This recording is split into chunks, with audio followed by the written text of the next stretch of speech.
بعد میرے نہایت واجب الاحترام میرے عزیز بزرگوں، نوجوان ساتھیوں، اللہ رب العزت جل مجدہ الکریم کا شکر ہے، اس کا احسان عظیم ہے جس نے ان نورانی لمحات کے اندر ہمیں اپنی بارگاہ میں حاضری کا شرف عطا فرمایا۔ اللہ پاک اپنی بارگاہ میں ہم سب کو آج قبول فرمائے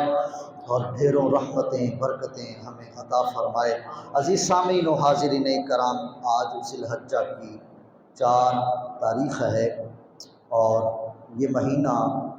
بڑی عظمتوں والا ہے۔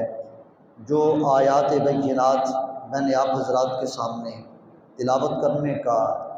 شرف حاصل کیا ہے، اللہ رب العزت فرماتا ہے فَلَمَّا بَلَغَ مَعَهُ السَّعْيَ قَالَ يَا بُنَيَّ إِنِّي أَرَىٰ فِي الْمَنَامِ أَنِّي أَذْبَحُكَ فَانظُرْ مَاذَا تَرَىٰ۔ کہ جب حضرت سیدنا اسماعیل ذبیح اللہ علیہ السلام باغ دوڑ کی عمر کو پہنچے تو اللہ رب العزت فرماتا ہے حضرت سیدنا ابراہیم خلیل اللہ علیہ السلام نے اپنے بیٹے سے فرمایا یا بنی انی اریٰ فی المنام انی اذبحک فانظر ماذا تریٰ۔ اے میرے لخت جگر، اے میرے پیارے بیٹے، میں نے خواب میں دیکھا ہے کہ تیرا باپ تجھے ذبح کر رہا ہے۔ انی اذبحک فانظر ماذا تریٰ۔ اے میرے بیٹے اب یہ بتا کہ اس بارے میں تیرا کیا خیال ہے، تو کیا کہتا ہے؟ تو قربان جائیں،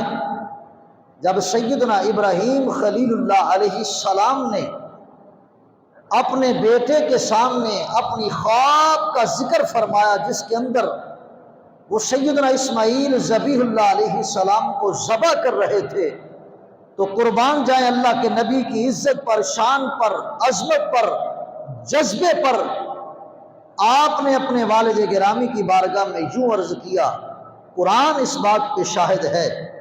آپ عرض کرتے ہیں قال یا ابت افعل ما تؤمر ستجدنی ان شاء اللہ من الصابرین۔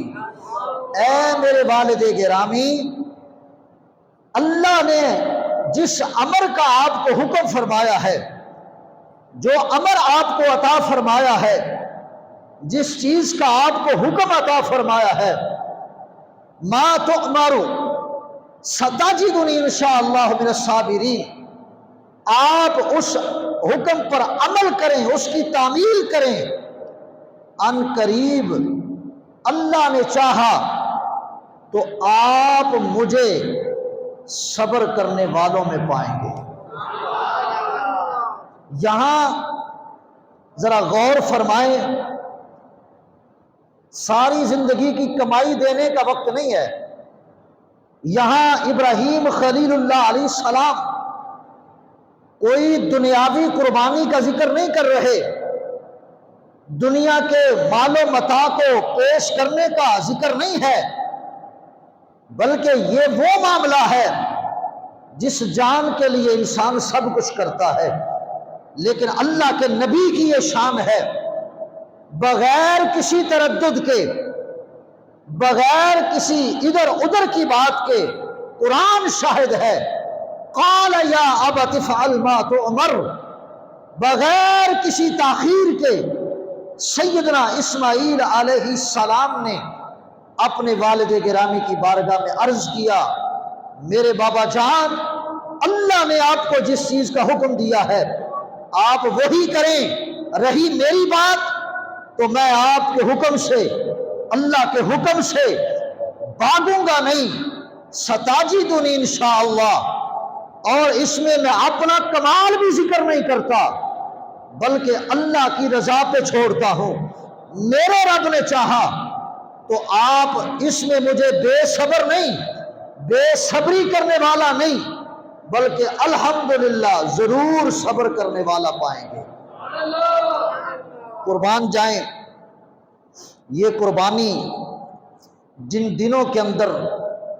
یہ واقعہ پیش آیا وہ ذی الحجہ کی 10 تاریخ تھی، جس کو سیدنا ابراہیم خلیل اللہ علیہ السلام نے اپنے بیٹے کو راہ خدا میں قربان کرنے سے ایک تنکا بھر بھی اپنی توجہ کسی اور طرف نہیں بلکہ مکمل طور پر خلوص نیت کے ساتھ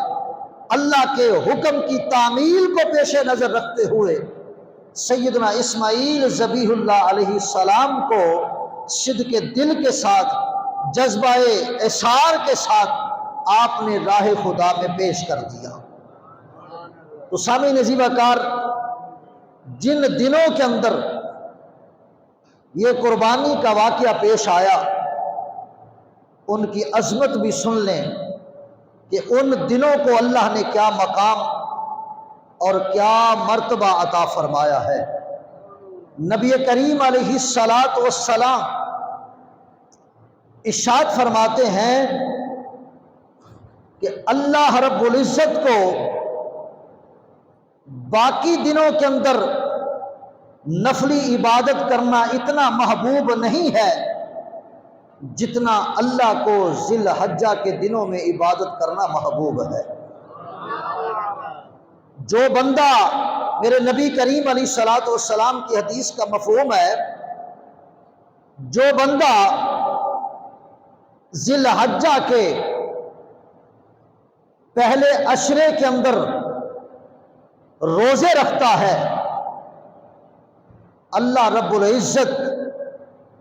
اس کو پورے سال کے روزے رکھنے کا ثواب عطا فرماتا ہے۔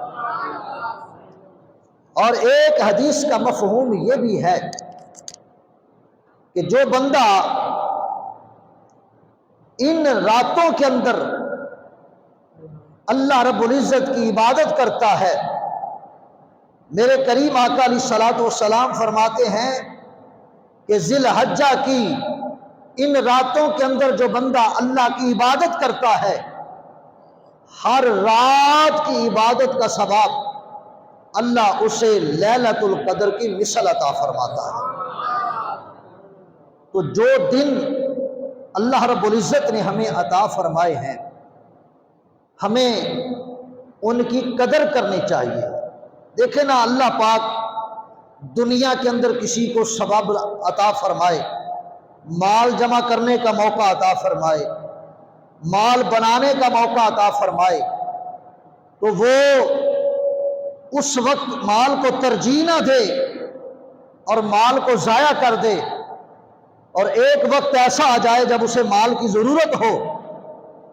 تو ہماری یہ فطرت ہے کہ ہم ضرور اس چیز کا اظہار کرتے ہیں، پچھتاوے کا ذکر کرتے ہیں کہ کاش میں نے فلاں وقت کو سنبھالا ہوتا